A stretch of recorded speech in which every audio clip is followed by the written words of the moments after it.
تو فرماتے ہیں کہ وہ ذکر بھی ذات مصطفیٰ کا ذکر ہے۔ تو عزیزان محترم اس انداز میں رب کریم کی طرف جو رسی جاتی ہے وَاعْتَصِمُوا بِحَبْلِ اللَّهِ جَمِيعًا، حبل اللہ کہا کس کو کہا؟ ذات مصطفیٰ کو۔ سیدھا رستہ کسے کہا؟ ذات مصطفیٰ کو۔ سبحان اللہ۔ ذکر دلوں کو اطمینان بخشتا ہے وہ کون ہے؟ سبحان ذات اللہ۔ مصطفیٰ۔ اب حضور کو اللہ کی رسی کیوں کہا؟ دلوں کو جو ذکر ہے جو دلوں کو اطمینان بخشتا ہے وہ حضور کو کیوں کہا؟ سیدھا رستہ کیوں کہا؟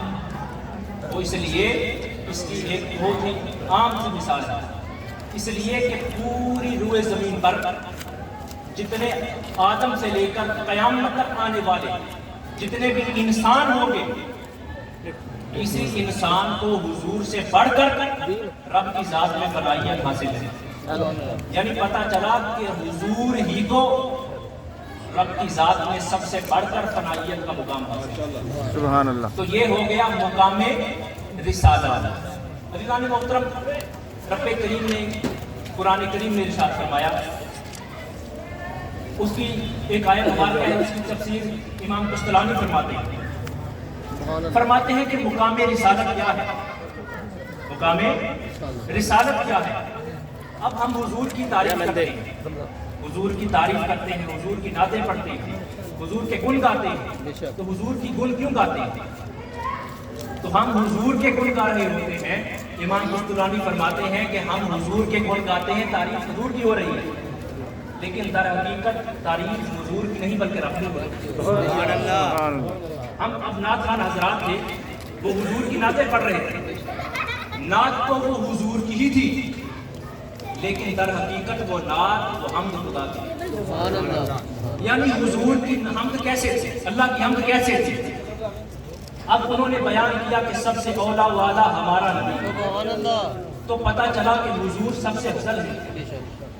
اب حضور سب سے افضل ہے، حضور سب سے اولا والا ہے، اب حضور اتنے افضل اور اعلیٰ ہیں، اتنے بااختیار ہیں، تو حضور کا رب وہ کتنا سبحان اللہ۔ تو تعریف جو حضور کی نعت ہے اس میں بھی در حقیقت تعریف اس رب کی۔ رب کی بے شک۔ تو امام قسطلانی فرماتے ہیں کہ جو نعت ہے مصطفیٰ کی، مقام رسالت میں بھی تعریف اس خدا کی ہے۔ بے شک۔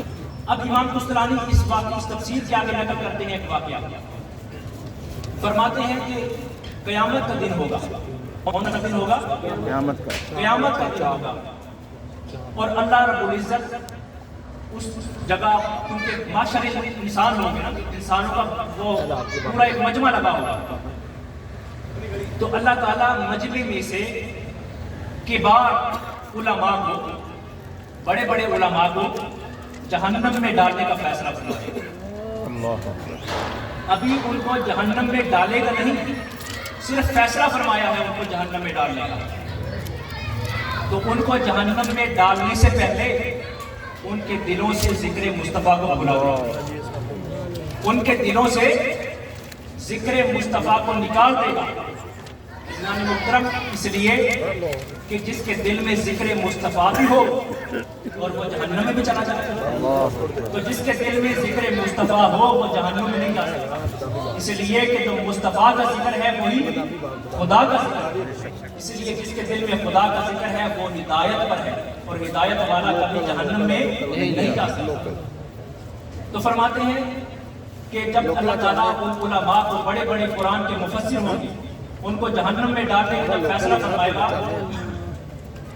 تو ان کے دلوں میں سے ذکر مصطفیٰ کو نکال دے گا۔ اب ان کو جہنم میں ڈال دے گا، اور ایک مدت گزرے گی، ایک زمانہ بیت جائے گا، وہ اسی جہنم میں رہے گی، اور جب ان کو اس جہنم سے باہر نکالنے کا ارادہ فرمائے گا تو جبریل امین کو ان کے پاس بھیجے گا۔ تو جبریل کیا کریں گے؟ جبریل دوبارہ ان کے دلوں میں ذکر مصطفیٰ ڈال دیں۔ سبحان اللہ۔ اب اس ذکر مصطفیٰ کا انہیں فائدہ کیا ہوگا؟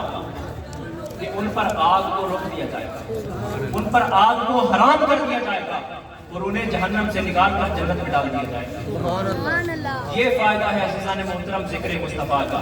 ذکر مصطفیٰ جو نہ کرے، ہمارے منہ میں وہ ایسی زبان خدا نہ کرے۔ عزیزان محترم، اسی طرح رب کریم نے ارشاد فرمایا، قرآن کریم میں بہت ہی مشہور آیت مبارکہ ہے، فرمایا ورفعنا لک ذکرک، اے محبوب ہم نے آپ کا ذکر آپ کے لیے بلند کر دیا۔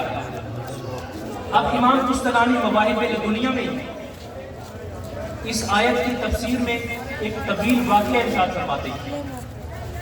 فرماتے ہیں کہ ورفعنا لک ذکرک 3 معنی دیتا ہے۔ کتنے؟